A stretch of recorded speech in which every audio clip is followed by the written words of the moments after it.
Hello, well, continuing my green woodworking series, today I thought I'd show you the pole lathe, and it's a very useful tool indeed for turning anything that's round, anything you might do on a power lathe, but without the noise, and of course carbon neutral. Anyway, I'll get underway and we're going to be turning the main body and the head of the Dutch doll. I've popped a video up on how I made this one, and it's sort of loosely based on the Mike Abbott Pole Lathe 2000 design. And if you get a chance, do take a look at some of Mike Abbott's books like Living Wood that he wrote, excellent books if you want to find out a bit more about green woodworking, and there'll be plans in there for making lathes like this. So it's fairly standard really. There are two uprights which hold the wood called the poppets, and there's a cord which wraps around, and this one, it works with a bungee. So up the top of these very high poles is a springy bungee, and that's what gives the lathe its like return power. Anyway, I'll do some turning and you will see what I mean. So I've got a nice bit of green birch here, which I think should work pretty well all in. Going to cut off a fairly generous section.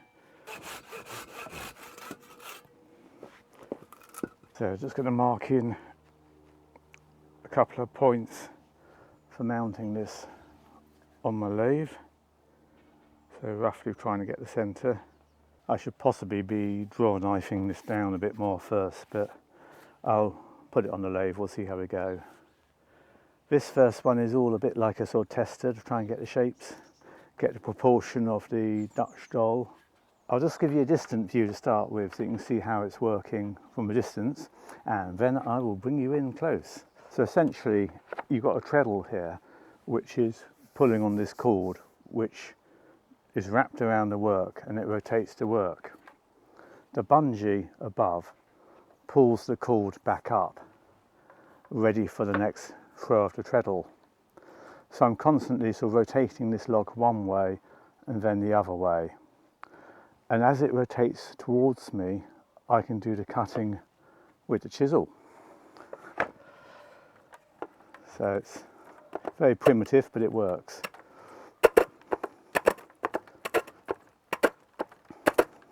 So here's a closer view. You can see the cord wrapped around the log.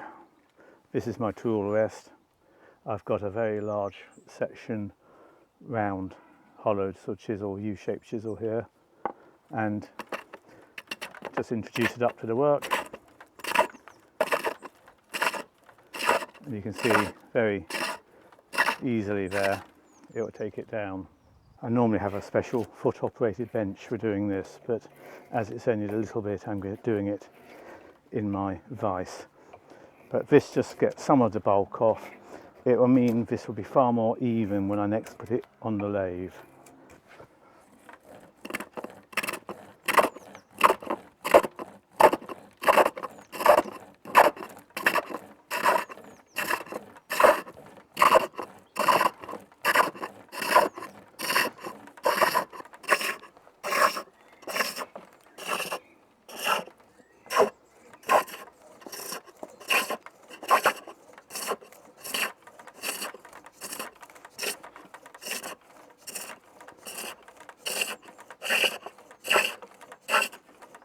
Having got it so roughed down quite a lot, you can then use a very large board chisel to actually do the smoothing. So this one's about 1.5 inches, and you can see it's ground quite a long sort of bevel, but it makes it very good for like a planing action. So if I take it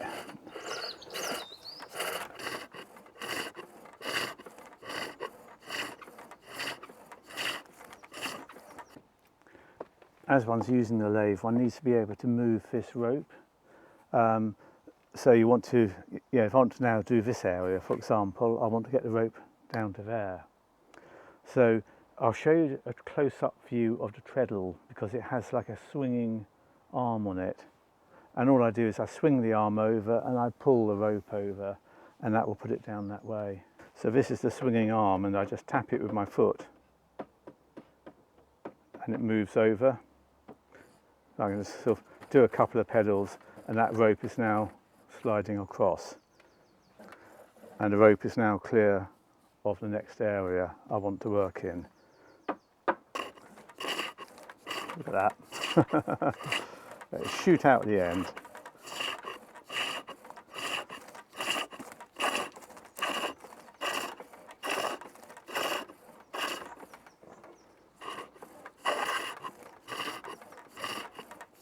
So this is what I'm going to be making, one of these Dutch dolls, also known as Grodnertal dolls.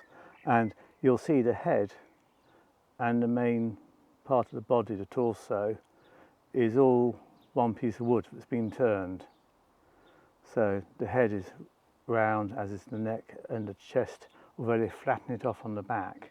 And you'll see they flatten it off at the front of the hips here. So that's what I need to make. It's about 6 inches long as I'm doing the larger doll.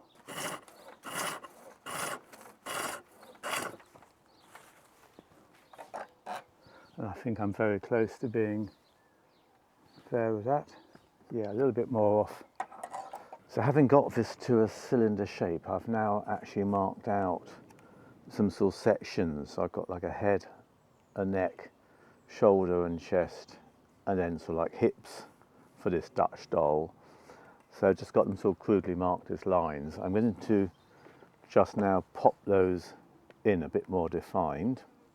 So at the moment I'm just using like a skew chisel.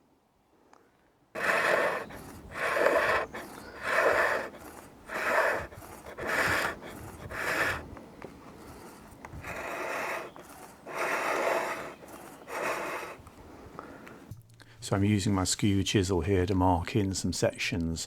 I'm sorry, for the next 2 or 3 clips my sound went, so just doing a voiceover.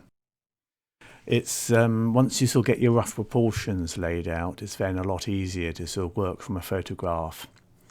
I suspect, as usual, I'm probably making all of this a bit larger than I need to, but time will tell.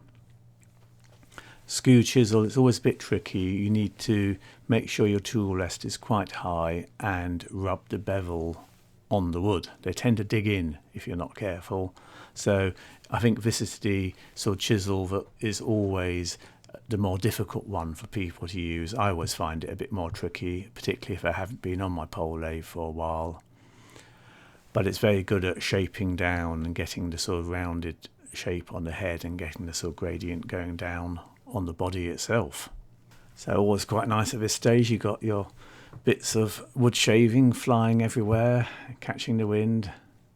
Makes a bit of a mess underneath the lathe, but it's easily swept up and it's very good for lighting fires. So it's really sort of taking shape now, and I've got the doll, you know, pretty well as I want it. I'm going to let that wood dry a little bit actually before I shape it some more, but I'll probably do a final shaping once it's dried off. There you are, that's the pole lathe. Quite a versatile tool and very useful if you want to make things like chair legs or the spindles for the backs of chairs. You can adapt these and you can turn wooden bowls and plates. In fact, you can do all sorts of things on them. And it's great fun, very relaxing and nice and quiet. Not too bad for your neighbours. Anyway, that's good to have the doll's body underway. So if you haven't subscribed already and you want to see what happens next, please do. Anyway, thanks for watching and see you next time round. Bye then.